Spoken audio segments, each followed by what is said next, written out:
ବର୍ଷାରେ ଧୋଇ ହୋଇଗଲା ମୁଖ୍ୟ ରାସ୍ତା ମରାମତି ଦାବିରେ ଜିଲ୍ଲା ପ୍ରଶାସନକୁ ନିବେଦନ କଲେ ଚତକା ସାହି ବାସିନ୍ଦା। 29/7/2024 ବୁଧବାର ଚତକା ଓଡ଼ାପଡ଼ା ଢେଙ୍କାନାଳ। ଢେଙ୍କାନାଳ ଜିଲ୍ଲା ଓଡ଼ାପଡ଼ା ବ୍ଲକ ଗ୍ରାମାଞ୍ଚଳର ବସ୍ତି ବାସିନ୍ଦାମାନଙ୍କ ବିକାଶ କ୍ଷେତ୍ରରେ ସରକାରଙ୍କ ପକ୍ଷରୁ ବିଧିବଦ୍ଧ ଭାବେ ଯୋଜନା ପ୍ରସ୍ତୁତ କରାଯାଉଥିଲେ ମଧ୍ୟ ବ୍ଲକ ପ୍ରଶାସନ ବିଭାଗୀୟ ଅଧିକାରୀମାନଙ୍କର ଉଦାସୀନତା ଯୋଗୁଁ ବର୍ଷାରେ ବେହାଲ ହୋଇପଡ଼ିଛି ମୁଖ୍ୟ ରାସ୍ତା। ଫଳରେ ଦୈନନ୍ଦିନ ଜୀବନରେ ହନ୍ତସନ୍ତ ହେଉଛନ୍ତି ଓଡ଼ାପଡ଼ା ବ୍ଲକ କଳାଙ୍ଗ ଗ୍ରାମ ପଞ୍ଚାୟତ ଦୀନବନ୍ଧୁପୁର ଚତକା ସାହି ବାସିନ୍ଦା। ମୁଖ୍ୟ ରାସ୍ତାଟି ସମ୍ପୂର୍ଣ୍ଣ ଲଗାଣ ବର୍ଷାରେ ଧୋଇ ହୋଇଯାଇଛି। ମରାମତି ପାଇଁ ସାହି ବାସିନ୍ଦାଙ୍କ ଦାବି। ଉକ୍ତ ରାସ୍ତା ଦେଇ ପ୍ରତ୍ୟେକ ଦିନ ବିଦ୍ୟାଳୟକୁ ଛାତ୍ରଛାତ୍ରୀ ଯିବା ଆସିବା ଠାରୁ ଆରମ୍ଭ କରି ଅତି ଆବଶ୍ୟକ ଦ୍ରବ୍ୟ ନେବା ଆଣିବା ଲାଗି ଗ୍ରାମବାସୀମାନେ ବ୍ୟବହାର କରନ୍ତି। ମାତ୍ର ଚଳିତ ବର୍ଷ ଲଗାଣ ବର୍ଷା ଯୋଗୁଁ ସାହିର ମୁଖ୍ୟ ରାସ୍ତାଟି ସମ୍ପୂର୍ଣ୍ଣ ଭାବେ ଧୋଇ ହୋଇଯାଇଛି। ଫଳରେ ଯାତାୟାତ ସମ୍ପୂର୍ଣ୍ଣ ଭାବେ ବ୍ୟାଘାତପ୍ରାପ୍ତ ହେଉଛି। ଚତକା ସାହିରେ ପ୍ରାୟ 300 ପରିବାର ବସବାସ କରୁଛନ୍ତି। ରାସ୍ତା ଯୋଗୁଁ ସାହି ବାସିନ୍ଦା ଘର ବାହାରକୁ ଚଳାଚଳ ନ କରିପାରି ବହୁ ଅସୁବିଧାର ସମ୍ମୁଖୀନ ହେଉଛନ୍ତି। ପିଇବା ପାଣି ସମସ୍ୟାର ନିରାକରଣ ସହ ହାତୀ ଆକ୍ରମଣରୁ ରକ୍ଷା ପାଇବା ପାଇଁ ସୋଲାର ତାରବାଡ଼ ଦେବା ଲାଗି ସାହି ବାସିନ୍ଦାମାନେ ଜିଲ୍ଲା ପ୍ରଶାସନକୁ ପୂର୍ବରୁ ବାରମ୍ବାର ଅଭିଯୋଗ କରିଆସୁଛନ୍ତି, ହେଲେ ଫଳ ଶୂନ। ସୌମ୍ୟରଞ୍ଜନ ସାହୁ, ଆମ ଘର ହେଉଛି ଦୀନବନ୍ଧୁପୁର।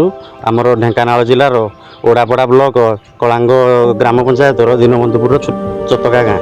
ଆମର ପାଖାପାଖି ଏଠି ଅଛନ୍ତି 300 ଘର। ଏଇଟା ଆମର ଗୋଟେ ମୁଖ୍ୟ ରାସ୍ତା। ଏ ରାସ୍ତା ଆଜକୁ 40 ବର୍ଷ ହେଲା ଟୋଟାଲ ଖାଲ ଖମଣ ହେଇକି ପଡ଼ିଛି। ଏଠୁ ଦେଖନ୍ତୁ ଆଜ୍ଞା ଗୋଟେ ମରାଖଣ୍ଡିକି ରାସ୍ତା ହେଇଛି। ସେପଟେ ଗୋଟେ ବନ୍ଧ ହୁଡ଼ାରେ ଲୋକ ହେଟେ ଗୋଟେ ଯାଉନାହାନ୍ତି ଆଜ୍ଞା, ଝାଡ଼ା ବସୁଛନ୍ତି। ସେଇଟା ଲୋକ ଯାଉନାହାନ୍ତି। ସେଟା ରାସ୍ତା କଂକ୍ରିଟ ରାସ୍ତା ଏବେ ରିସେଣ୍ଟ ତିଆରି ହେଇଛି 15-20 ଦିନ ତଳେ। ଆମେ ଟୋଟାଲ ଆମେ ବିଡ଼ିଓଙ୍କୁ କହିଥିଲୁ, ଆମେ କଲେକ୍ଟରଙ୍କ ଯାଇନା ଗ୍ରିଭାନ୍ସରେ ବି ଲେଖିଥିଲୁ। ମାଆ ମାନେ ବି ଅଛନ୍ତି, ପଚାରନ୍ତୁ।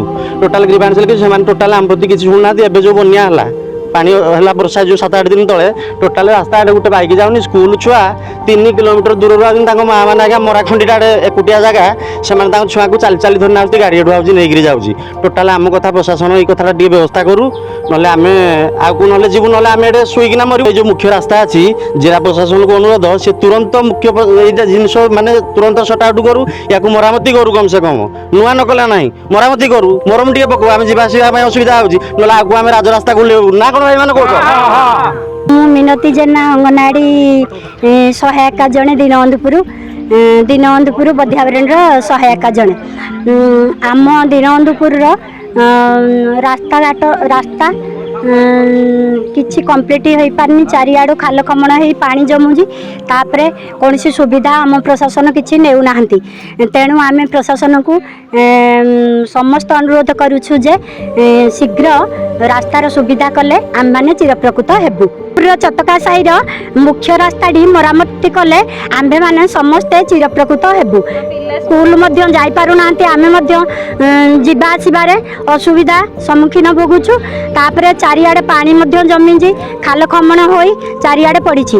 ତେଣୁ ଆପଣଙ୍କୁ ଅନୁରୋଧ କରୁଛୁ ଯେ ଆପଣ ଶୀଘ୍ର ସୁବିଧା।